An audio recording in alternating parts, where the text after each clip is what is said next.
여러분, 기차 타고 목적 지역에 도착해서 출구로 나가고 있는데 사복 입은 경찰관 10명 정도가 여러분들을 둘러싸고 수갑을 채우고 발길질도 하고 테이저건까지 쐈다면 여러분들은 어떠실 것 같나요? 네? 군부 정권이나 일제강점기에나 있을 법한 그런 일을 왜 이야기하냐고요? 놀랍게도 2021년 4월에 있었던 사건입니다.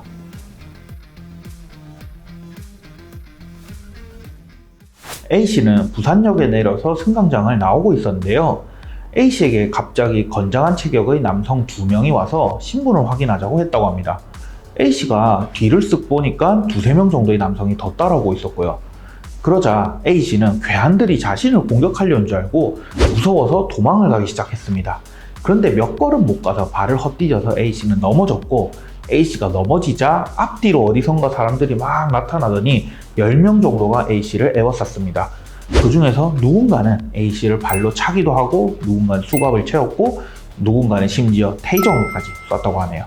A씨가 왜 이러냐, 살려달라고 계속 소리치자 누군가는 A씨가 소리를 못 지르도록 목을 짓누르기도 했죠. 이렇게 실랑이가 계속 오가던 중에 드디어 신분 확인이 이루어졌고, 신분 확인을 하더니 미안하다는 말만 남긴 채 10명이 되는 사람이 횡하니 가버렸다고 합니다.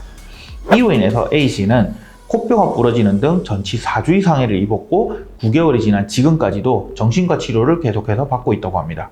이제 입장을 바꿔서 한번 말해볼게요. 전라북도 완주경찰서 소속 형사들은 강력범죄 용의자를 쫓고 있었습니다. 이들은 흉기를 가지고 싸움을 벌였다는 혐의를 가진 외국인들이었죠.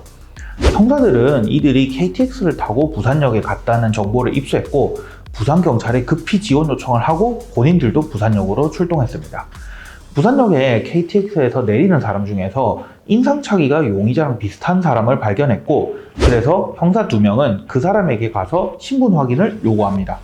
그러자 그 사람은 벼랑간 달아나려고 했고, 형사들은 이 사람이 범인이라고 확신을 하고 제압하게 됩니다.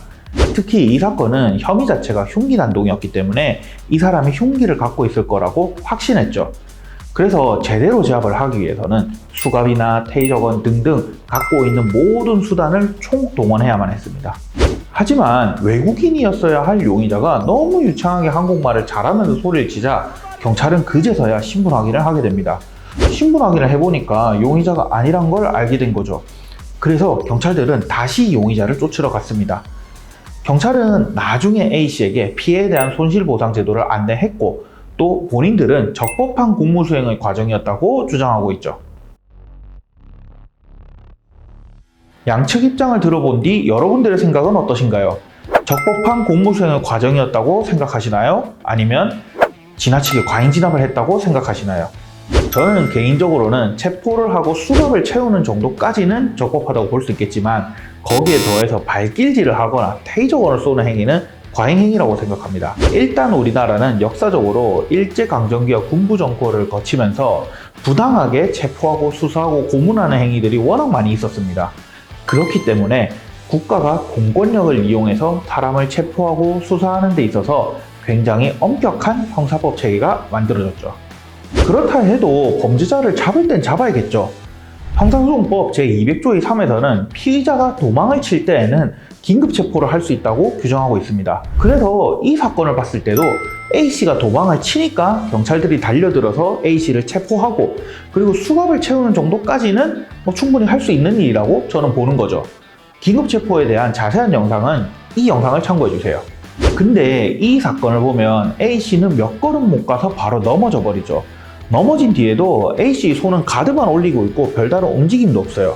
별다른 저항도 없이 가만히 누워있는 A씨에 대해서 경찰들은 발길질도 하고 수갑도 채우고 테이저건도 쏘고 심지어 목까지도 짓눌렀다고 합니다. 만약에 A씨가 손을 움직이면서 흉기를 꺼내려는 듯한 움직임을 했다, 그러면 이런 모든 수단을 총동원해서 진압해야 되는 게 맞죠. 그런데 별다른 저항 의지도 없어 보이는 A씨에 대해서 수갑을 채우는 걸 넘어서 이런 폭행행위까지 했다는 것에 대해서 저는 이거는 너무 선을 넘은 게 아닌가 라는 생각이 듭니다. 특히 경찰관이 직무 중에 피의자를 폭행하는 것은 일명 독직폭행이라는 죄로 형법 제125조에 따라서 5년 이하의 징역 또는 10년 이하의 자격정지에 처해질 수 있는 굉장히 무거운 죄입니다. 그만큼 피의자를 수사 중에 폭행하는 행위는 정당한 이유가 있는 경우에 한해서 최후의 최후 수단으로서만 사용돼야 되는 거죠. 그런데 이 사건에서 과연 그런 정당한 이유가 있었는지 이렇게 보기엔 좀 무리가 있지 않나 하는 생각이 듭니다. A씨는 고소 및 손해배상 청구를 하겠다고 입장을 밝힌 상태인데요. 부디 A씨께서 억울함을 푸실 수 있는 정당한 판결이 나오기를 기대하겠습니다. 10사람의 범죄자를 놓쳐도 한 사람의 억울한 사람을 만들어서는 안 된다 라는 것이 형사법의 가장 큰 대원칙인 무죄 추정의 원칙입니다. 특히 우리나라는 역사적으로 아픈 근현대사를 겪어왔기 때문에 이 원칙을 더더욱 잘 지켜야 하죠.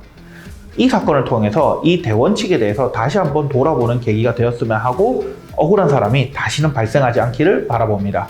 구독, 좋아요 눌러주시고요. 여러분들의 의견은 댓글로 부탁드리겠습니다.